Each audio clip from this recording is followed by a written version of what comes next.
আমি দিনাজপুর সদর যে ৩ নম্বর আসন, সেই ৩ নম্বর আসনে একটি কেন্দ্রে রয়েছে। এটি কলেজিয়েট স্কুল কেন্দ্র, যেটি বালুবাড়িতে অবস্থিত। তো সেটি হচ্ছে যে এখানে আমরা দেখছি যে সকাল ৭টা থেকে কিন্তু এখানে ভোট গ্রহণ শুরু হয়েছে এবং সকাল ৭টা থেকে কিন্তু আমরা যথেষ্ট মানুষের উপস্থিতি দেখতে পেয়েছি ভোট কেন্দ্রে। এখন পর্যন্ত মানুষ বলছে যে খুব শান্তিপূর্ণভাবে তারা ভোট দিচ্ছে এবং এখন পর্যন্ত দিনাজপুরে কিন্তু কোথাও কোনো ধরনের অপ্রীতিকর ঘটনার কথা এখন পর্যন্ত শোনা যায়নি। দিনাজপুরে কিন্তু মোট ৬টি আসন, বেশ বড় এলাকা অঞ্চল দিনাজপুর।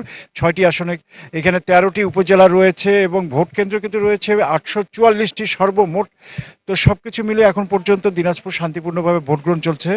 তো আমরা একটু দেখাতে চাই যে এখানে কেন্দ্রে যে মানুষজন ভোট দিচ্ছেন, সেই সকালেই কিন্তু এখন পর্যন্ত এত সাত সকালেও কিন্তু যে মানুষের উপস্থিতি কিন্তু আমরা দেখতে পাচ্ছি। এবং একে মানুষজন নেই এমনটি কিন্তু না, ভোট এত সকাল সকাল মানুষজন চলে এসেছে ভোট দিতে এবং ভোটাররা দেখতে পাচ্ছি বেশ উচ্ছ্বাসের সঙ্গেই কিন্তু ভোট দিচ্ছেন।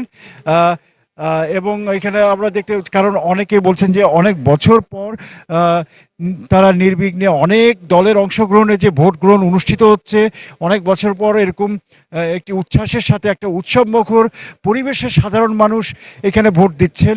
তো এই ছিল দিনাজপুরে ভোট নিয়ে সর্বশেষ।